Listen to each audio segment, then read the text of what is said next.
say 20, take 1. Hi, my name is Thabo Rametsi, and this is my masterclass on directing crew and background, brought to you by Showmax and Actor Spaces.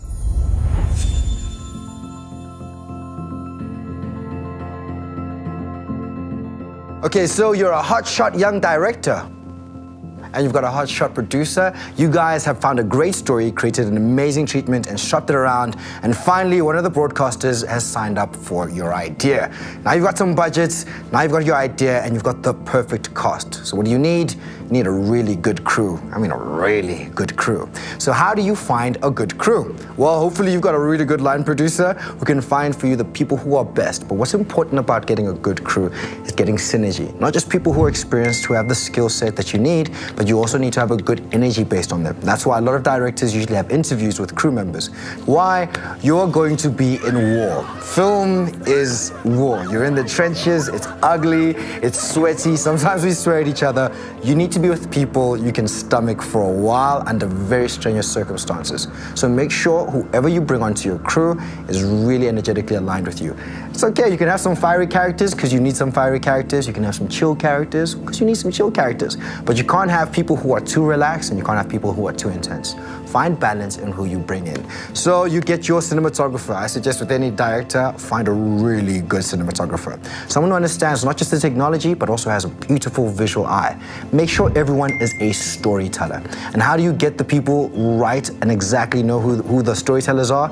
You have to show them your vision. Always brief your crew on exactly what you want to see. The same way you brief them, you brief actors, you should be able to brief your crew.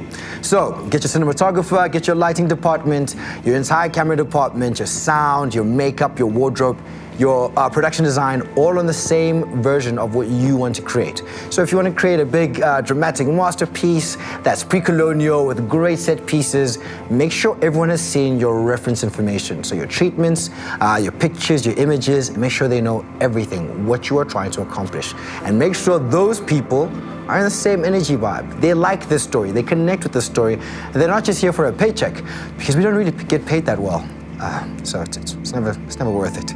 But if you get people who really love the project, I promise you, you will always get the best image. You'll never be able to pay them what they're worth because, well, creativity is abundant. The right artist has great ideas that have a budget that is unlimited. So I'm sure your sound person would love to put like magical mics behind the ear or hide them behind every props, but the reality is you don't have that. But find a sound guy who's willing to work around the restraints of budgets, the restraints of the location and your creativity as well.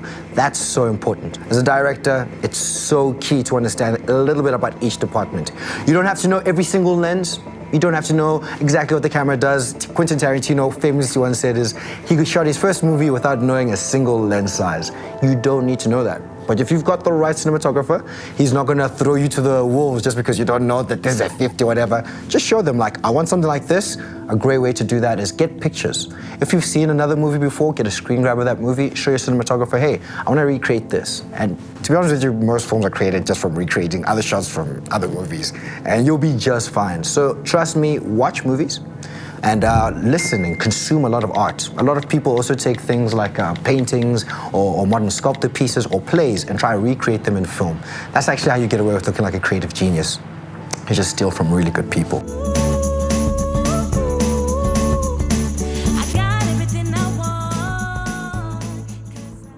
Makeup. You might think you want like, oh, fabulous, beautiful matric dance and makeup, and you've got like the greatest makeup artist from your township who does amazing matric dance makeup. The problem is on camera, that stuff looks really crazy. Like really crazy. So it has to be very intentional. You want to find makeup that's probably natural for the world, that like brings the people in there. But if the world is a hyper-realized world, make sure you find a makeup artist who can deliver that. And makeup doesn't just come in at you just powdering people up. Sometimes you need special effects makeup.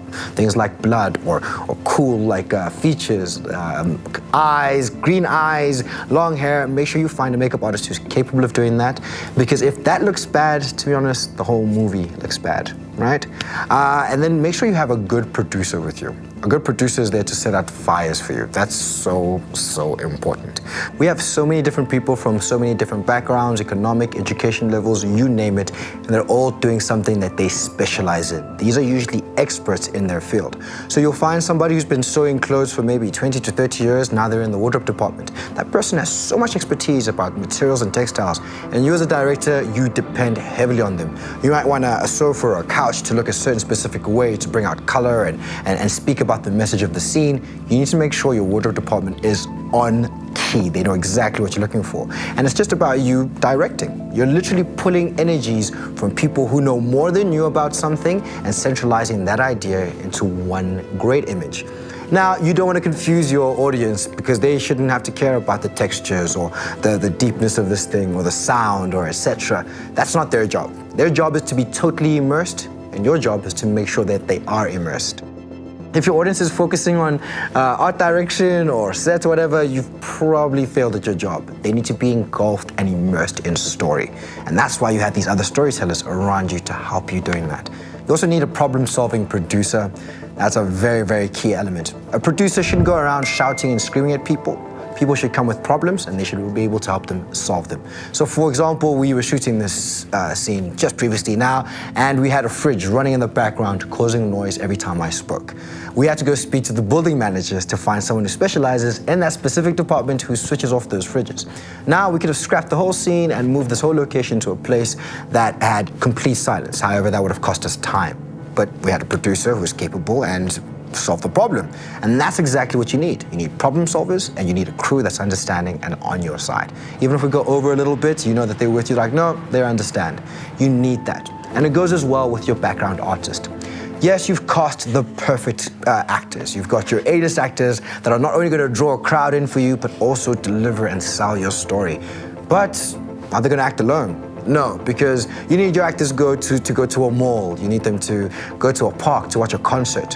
Who's everybody else who's watching that concert? They're not there by mistake. We're not just running up on some concert and then like guerrilla shooting. Well, I've done that before. But most of the time, you're not just guerrilla shooting a concert, right? You need to fill the rest of the audience with other people. And generally, those people need to be actors. And what's key about directing them is to make sure that each and every single one of those actors, and that's exactly what they are, actors, understand, just like every crew member, they're there to tell the story. They're adding to the story. And they're also specialists in their own field. So each crew member, even if he's just somebody sitting next to my lead character, needs to be living a complete full life. They need to have a full story. They need to be falling in love or kissing next to my character or sneezing or being allergic to something or having a bloody nose while the character's having the greatest romantic scene here. What does that do? It makes you realize that, wait, this is real life. I'm completely immersed in this world. I'm not just focused on these two egos that are standing in front of me.